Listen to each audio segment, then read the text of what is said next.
Welcome to Real Estate AI Flash, the podcast that helps agents, teams, and broker owners understand how AI is changing real estate and the strategies you can use to win. I'm your host, Rajiv Saja.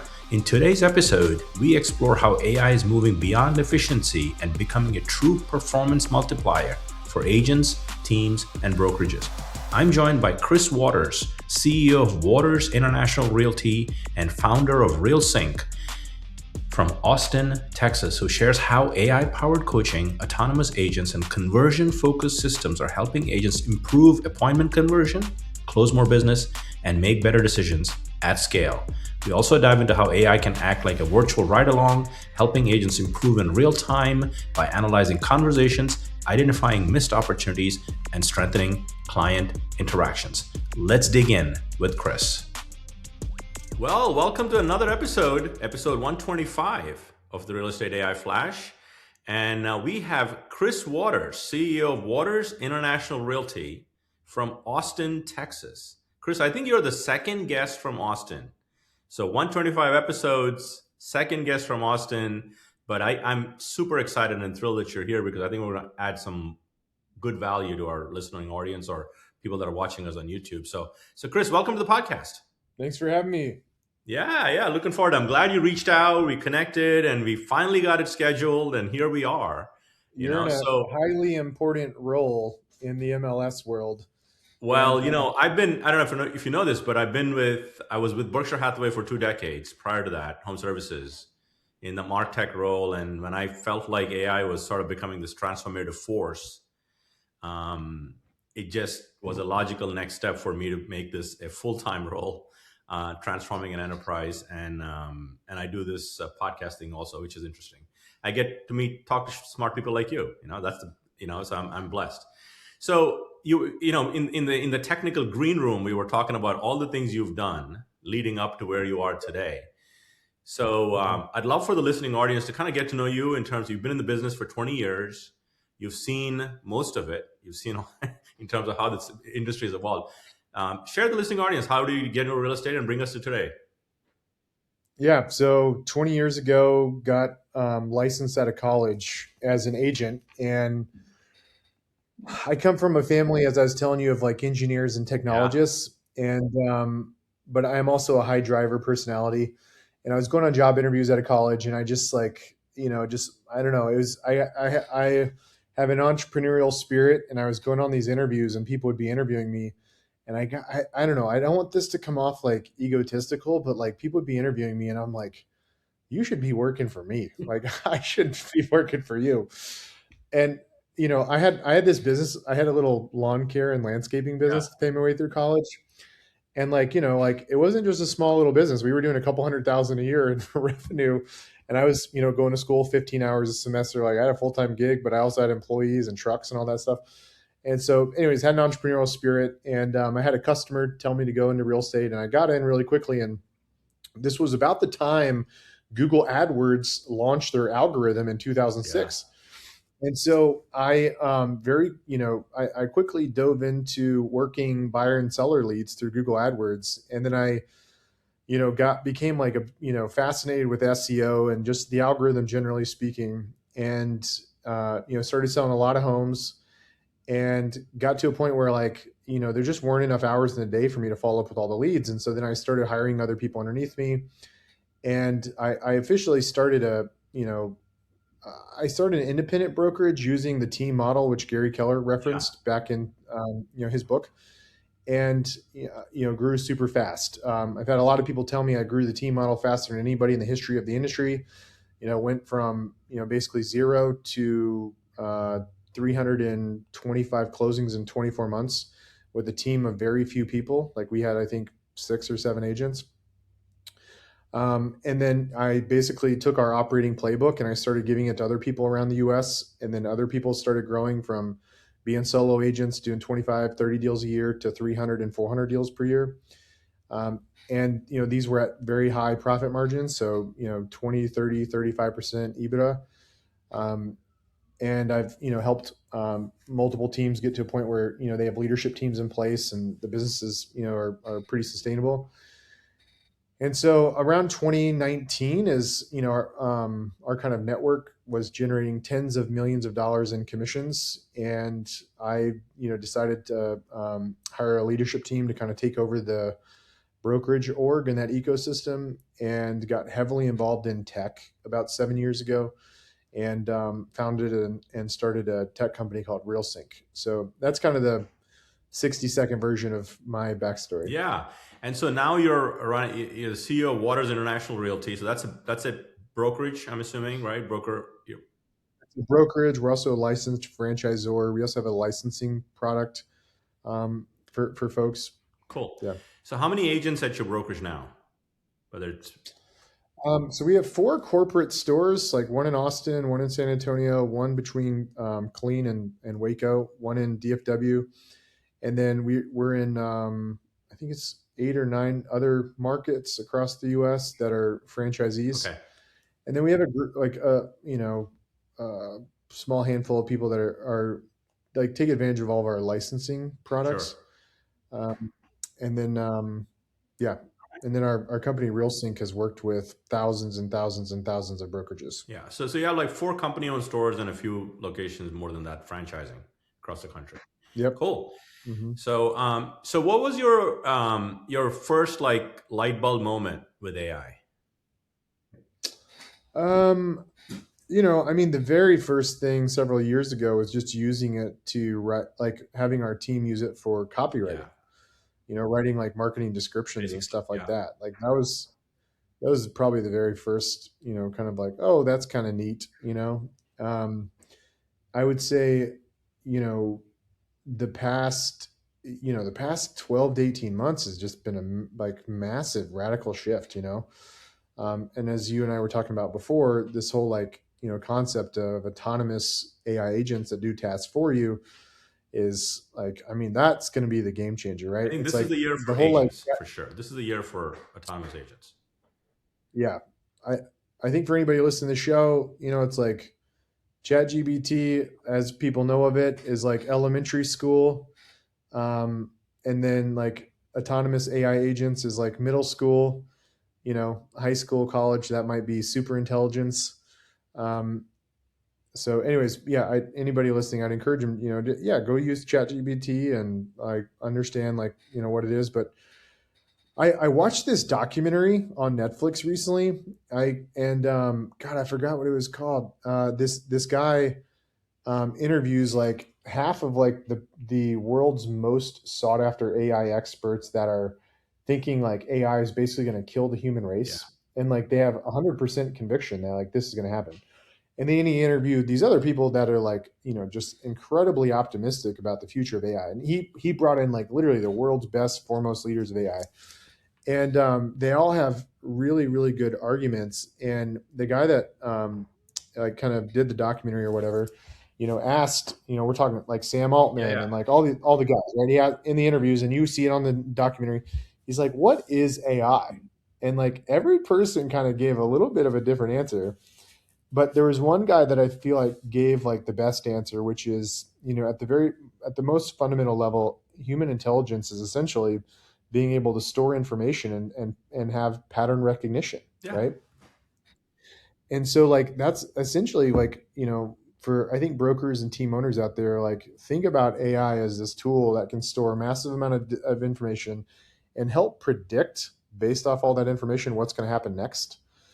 And that's like, the kind of the base level of like how you can start thinking about the use cases of how AI can help you. Yeah. And then the autonomous AI agents like Claude Cowork is just like, that's a whole nother level. Yeah, for sure. And I think, intelligence comes in many forms, right? Information intelligence, pattern recognition is one form. And then where I think real estate agents listening, if you can master that and have that handle a lot of things that you're doing as an agent, the emotional intelligence and the EQ and all things you need, critical thinking when you're actually talking to clients, that's where you will excel more because you'll have more time to do that kind of stuff. So it's a little bit of both, right? I mean, I think so. Let's kind of dig in a little bit. I mean, you've been in the industry 20 years, Chris, and you've sort of built several companies. You have a successful organization now. Let's start with some tried and true AI use cases that you feel like people listening can say, you know what, I want to go do that.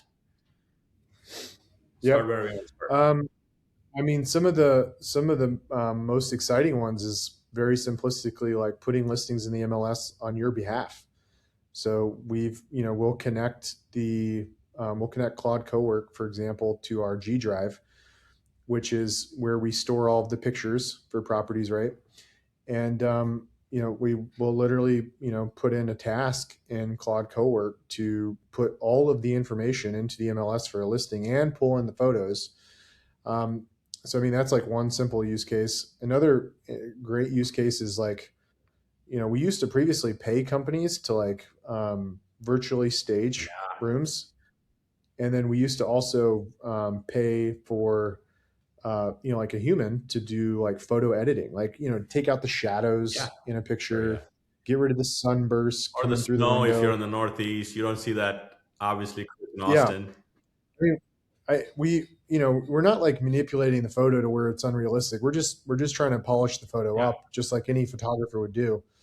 And so those are all, very, I think basic use cases to help you do your job as an agent.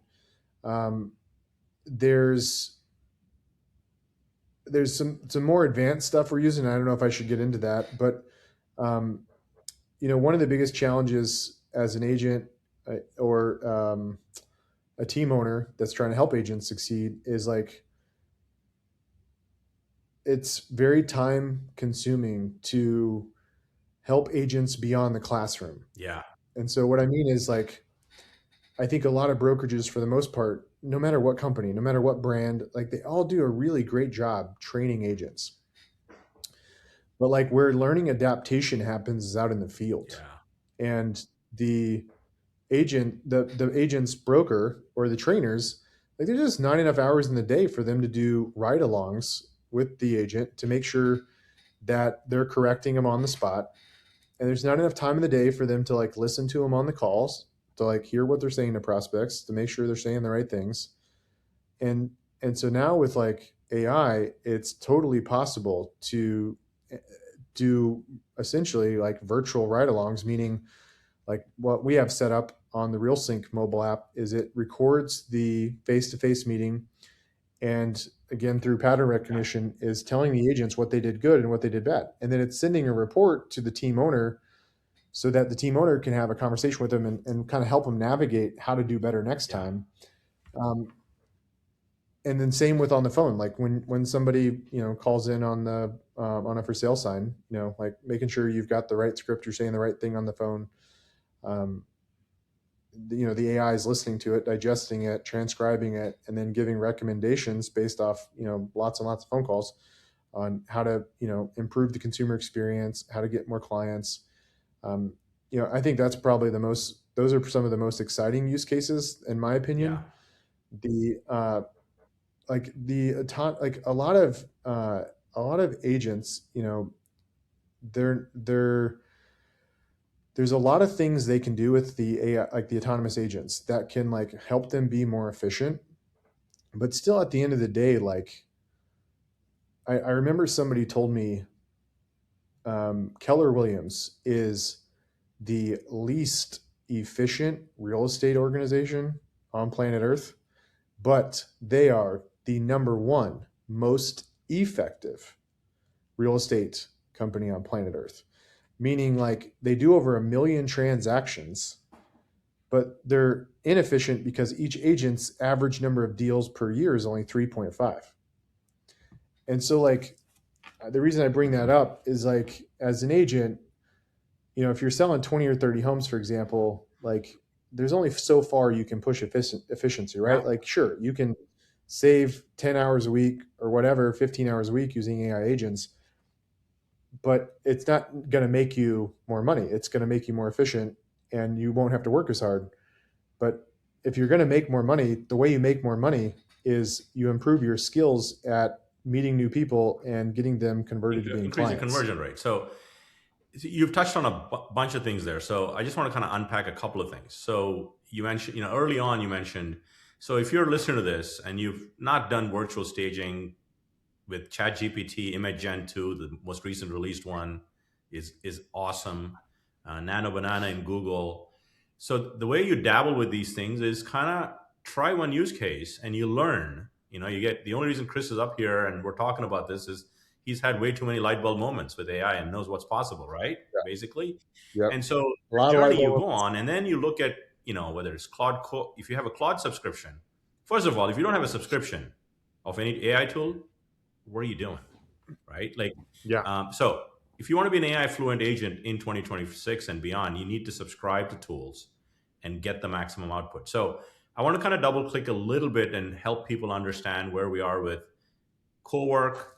So those of you that are using Claude and ChatGPT, the chat experience of asking it to do something is just like 1/10 in my mind of the overall potential of the AI Yeah. tool. So if you've downloaded the Yep. app on your computer, I have a Mac. I mean, I have like all of the apps down there, whether it's Perplexity for search, all of these have a agentic work, like actually a teammate, not a tool, a teammate. And in your case, you talked about Claude Cowork kind of going and doing things for you autonomously in the MLS. I'm glad that your MLS Mhm. allows it, but that's a whole nother conversation. We'll have it. Oh, that's a good question if they allow it or not. We've been pushing the And they may limit. not So have when they recognized it. But when they hear it me is when they sort hear of this acting podcast, like they a might be human. saying, There's no way to know. You're acting like a human from your computer. So, but the point is, now AI, even if you're a heavy ChatGPT user, you may not even have heard of Codex.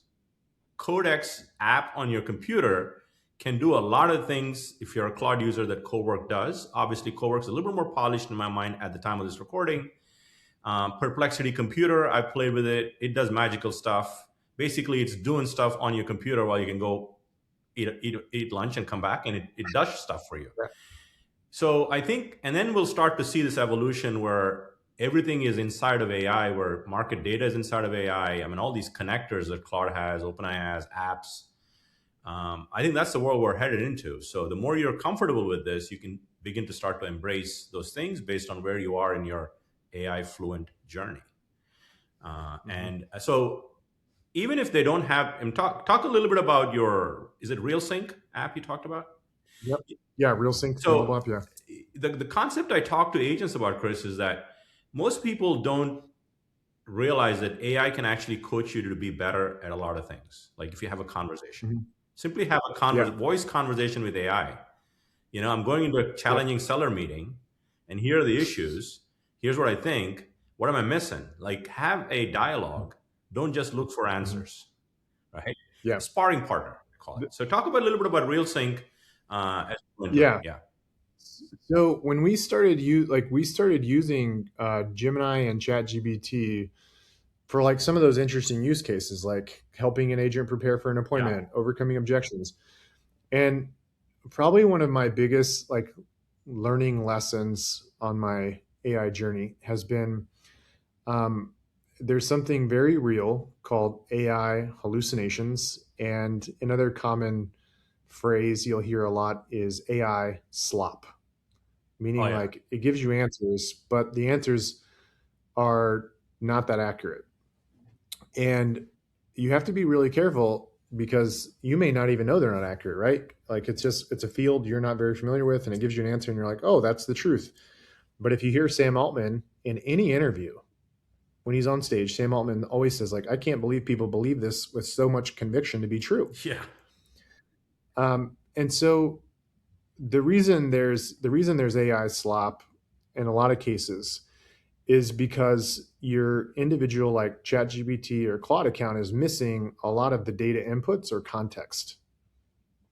And so, what we discovered is like on the sales conversion side, ChatGPT was very limited, and Claude were very limited in their abilities to help us because there wasn't enough stored data to help predictably improve the coaching Yeah. insights for agents so they knew exactly what to say on the phone or face to face to improve the probability of them winning.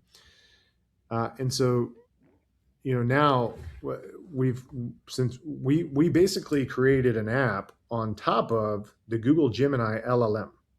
So our app is powered by the Google Gemini LLM, but we're pulling in like mass sums of data so that any team in the US can leverage it. Right. And it has enough data to not give you AI slop. So like, for example, for the past year, I've been getting these report cards essentially from agents when they go on face-to-face appointments. And like our LLM instance has got so much data now, like it's crazy accurate. Like for example, I was looking at one yesterday, and the AI insight for this agent that went on this appointment said, uh, you got into a debate with the seller around pricing, and the AI's feedback was, next time, instead of telling the seller what their house is worth, instead ask them if they were a buyer based off everything you just showed them around their home that was actively for sale, pending, and sold, what would they pay for their own home? And so like, it's about discovery, Yeah. right? Like the insight was like, you should never, like, I actually, and I agree, man, the AI thing was so smart, because like one of the biggest objections is pricing. And so like the biggest way to overcome the pricing objection is leading people to discovery. Yeah. So another example is like, I'll see these AI insights come in from the appointments, the listing appointments. And again, just for context, what happens is the agents have the mobile app, they hit record on the mobile app within the RealSync mobile app, and it's digesting the entire conversation between the agent and the seller. People are probably wondering, like, is that legal? And in most of the states across the United States, you don't need two-party consent. It's just one-party consent. But honestly, like, you should tell the person when you walk in, like, hey, I have this AI note taker. Do you mind if I use it? And most people are like, oh my God, that's amazing. And most people have heard of Yeah. ChatGPT Yeah. now. And by the way, like our AI notes that come through the RealSync app, like we just send them to the client afterwards. And the clients are like, oh my God, this is amazing. So anyways, like when you think about a listing appointment, when you go to meet a seller, there's like these key things that should be happening, right? We talked about pricing.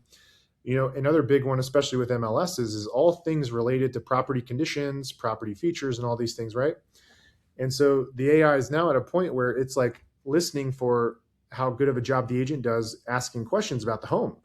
Like if you think about the seller's disclosure notice on a home, like what's the age of the roof? Is there any, foundation issues? What destroying insects, like radon? Like, go down the list of seller disclosure related issues.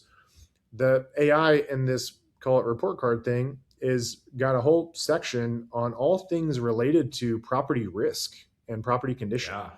that it's populating. And when the agent forgets to ask those things, the AI is like, hey, don't forget to go back and ask these things, so you can, obviously put in MLS correctly, seller's disclosure notice, mitigate any future risks with potential buyers.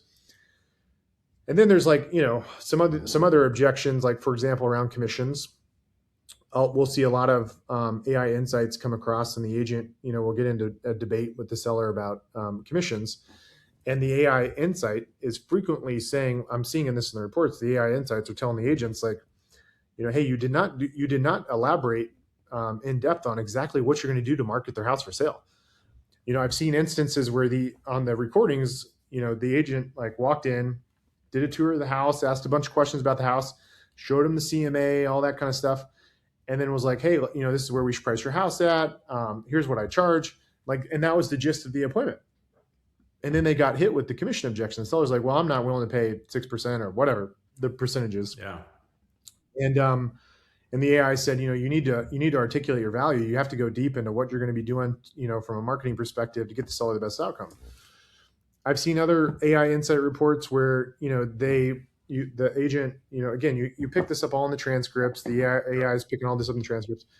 The agent walks into the house and is doing a tour of the house and is asking them a bunch of questions, and like totally fails to like build rapport, and most importantly, dive into the motivation as to why they're selling. And so they asked this question like, Miss Seller, you said you're moving to Florida, what's taking you guys out to Florida? And they keep it very surface level, and they don't get down to like the deep rooted motivation, and like ask, multiple questions related to motivation and why. Yeah, sure. And so the agent doesn't walk out with the listing appointment. And so the AI insight was like, you failed to build trust and identify the true motivation and timeline of when they sold. Now, here's something really, really cool that we've learned in the past year is we have found that when an agent asks between 3 and 7 times preemptive close questions, their probability of getting the listing signed skyrockets, even if they did a terrible job at everything. Wow, interesting. And so like preemptive close questions would be like, hey, do you guys have a key I can take with me to put in the lockbox? Or, hey, can I have the stager go ahead and schedule to come out tomorrow? Or can I schedule the photographer to come out Friday? Or, can I go ahead and install the for sale sign today? These are all preemptive close questions. Like, so we have teams all over the US using this now. And like, we have found that the top agents will ask up to 7 preemptive close questions, and their face-to-face conversion is like the highest in the entire United States. Crazy. Some other like weird nuances is like, we found that like the number of words spoken per minute, 150 to 160 words spoken per minute is like the sweet spot when you're meeting with the seller face to face. If you talk too fast, they can't follow you. If you talk too slow, they disengage. So that there's kind of like this level of like, you want to educate them, but you also want the seller to make the homeowner wants to feel like you're excited about the opportunity of selling their home. For sure. This is good stuff, actually. So let me kind of double click on a few things. So it's an app you've built that sort of is trained on conversion at appointments, buyer, seller, on the phone, all of it. And you've obviously trained it with data across a bunch of appointments across the country. Yeah. So it's like zoned in, almost like you built, and obviously you're using Gemini, but the model doesn't matter as much. I don't want to get into that conversation. But it's really about the data that sits on top of that is what's the value. And that's why it's zoning into recommendations across how you did, what you did. So if an agent is listening to this, or a broker owner or a team leader, what's the cost of RealSync? Like for somebody to use this for their individual? Is it an individual subscription or a team subscription? So we've been like signing people up at like the team or broker level, and we connect to the CRM so that we can also populate how many calls they made, what their conversion rate on the phone was, how many appointments they set, how many deals are active, pending. So like there's the analytics piece, and then there's like the AI piece. But honestly, so like all the things I've talked about on the AI side, the pricing, I have no clue. We've just been giving it to people for free. We'll put a link to that. We'll put a link to that in the show notes to learn more about RealSync. If there's a website, I'm sure we'll put the link. It's fascinating. Yeah, so I think, want to, what the problem you're solving is, to me, it's twofold. You're helping people level up their skills so they can close better, right? Conversion numbers, I suspect, without even asking you, people that are in this platform are converting at a better rate if they take those recommendations and get better, on their craft every day at every appointment, right? Do you have some broad strokes conversion numbers of people using the app? So you can add that? I'm gonna give some numbers, and I've said this to some people, and and then they're like, "Oh, those numbers aren't good." And I want to preface something. So most of the teams that we're working with, their agents are not going on slam dunk, sphere of influence, people they go to church with type appointments. They're going on appointments with people that like have no idea who they are, right? They spent money on advertising, the lead came in. And so like, sure, anybody that is like your best friend, you can convert at 80 to 90%. So what we have found is, generally speaking, like we're a lot of teams that get their agents on this are going from on average, like in the low 40% face-to-face conversion rate. So meaning they go on 10 appointments and they on average get 4 of them signed. And again, that's with someone that doesn't know who you are. This is a complete stranger. Almost like internet leads type of thing. Yeah. It's higher quality than like an internet lead, but close to it. And so 40% conversion, and we're seeing that bump up to the mid 50% conversion range. So 51, 52, 53, 54% conversion face-to-face. The other thing we're seeing is so we're also grading the phone calls. And so we're seeing the lead to appointment ratio improve a lot. So instead of it being, for example, 15 leads to generate 1 face-to-face appointment, it's now only 10 leads to generate 1 face-to-face.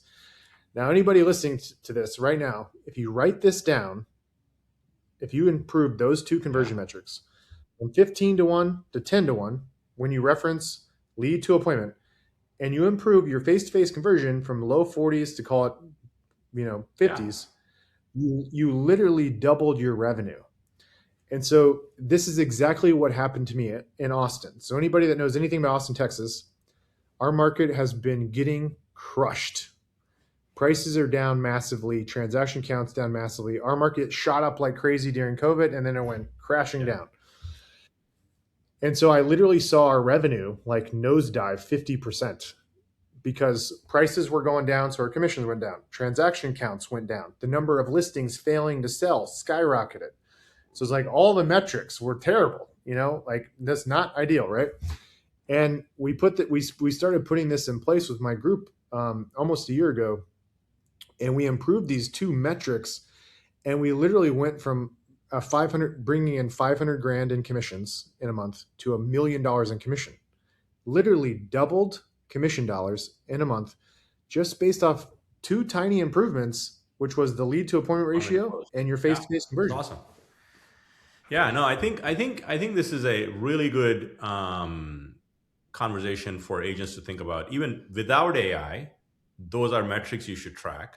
But with AI, it becomes a little easier for you to get coached to improve those metrics because we have technology that can actually make that happen in the spot. And I could talk to you for forever, Chris, because this is good stuff. Okay, but I want to ask you a couple of closing questions I ask all my guests.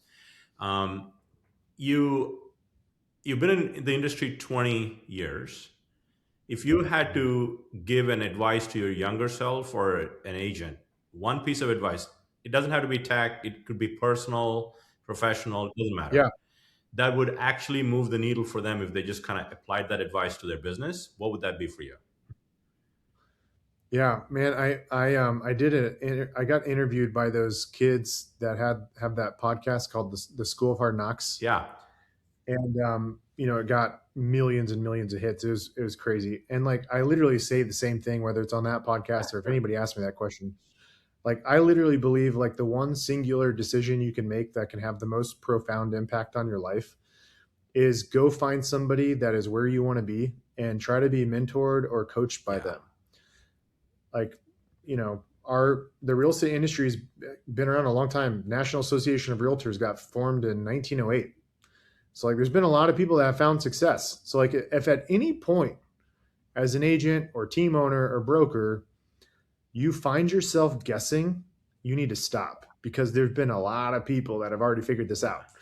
And so just go find like I'm not a like people don't I don't coach people. I'm not trying to sell coaching. Um, I'm just saying like no matter who, like just go find somebody that's in like where you want to be and like work under them, mentor with them, or and there are coaching organizations in the real like there's a lot of amazing coaching organizations in the real estate space, and there's been several I've paid and gone through, and I've had great Yeah. experiences going through them. But it's the greatest shortcut to growth, in my opinion, is it's coaching and training. There's literally nothing like it's the Yeah, shortcut for sure, to for sure. growth. It's interesting. In last week we had Brendan Spear.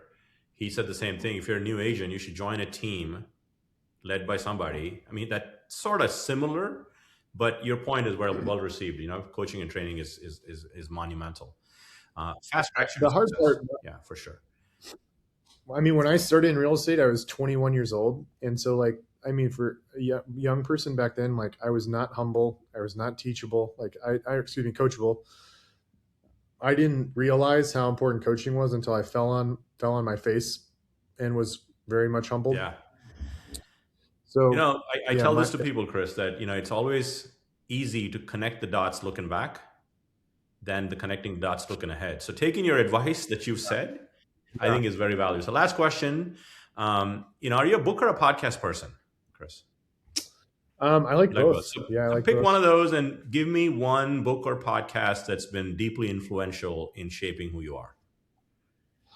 Um, oh man, that's a tough question. Um, it's like every single book I've read, I feel like has like one golden For sure. nugget that like solves some problem, like individual, like very specific problem you might be facing, whether personal or business.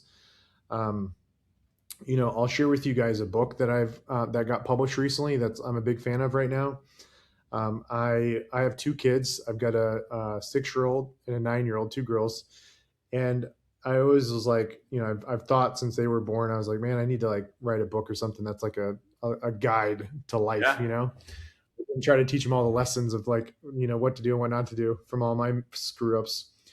And I read this book and I was like, man, this is the book I would write for my kids. And it's written by a guy named Bill Gurley. And Bill, you can hear him on podcasts and stuff. Super, super smart guy. He was actually the very first investor in Uber. And Bill Gurley wrote a book that he published just 2 months ago called Running Down a Dream. We'll put a link to that in the show notes, folks, for sure. It's such an amazing book. It talks about like, how to help you find your passion and like find what your true North Star is, and gives a lot of like, he gives a lot of recommendations of like other books you should read to help you find it. And he tells lots of stories about like, people that, have ultimately found their dream and how they got there. And Bill did a lot of academic research at the University of Texas around like, these are all things I feel like we all know, but like so many people go to college for a degree they never use. So many people end up in a career post-college and, they're unhappy. And there's been this like over the past decade, there's been this like running theme of the quiet quitters, work environment. And so like he's been fully immersed in that, like from an academia perspective for the last like 10 years. And so a lot of the stuff referenced in Running Down a Dream. Running Down Your Dream by Bill Gurley, folks. It's a book I'm going to put on my reading list for sure. Chris, this has been fun. I'm glad we connected. I'm glad we got you on the podcast to talk about your growth and success, that you can add value to people that are listening. And I hope to meet you in sometime in real life real soon. You come to Austin, man. Hit me up. Yeah, for sure. Thank you, Chris. Appreciate you. Thank you. If you found value in the show, follow it so you're notified every Wednesday when new episodes drop. Share it with someone in the industry you care for, and leave us a review as it helps us reach more real estate professionals like you.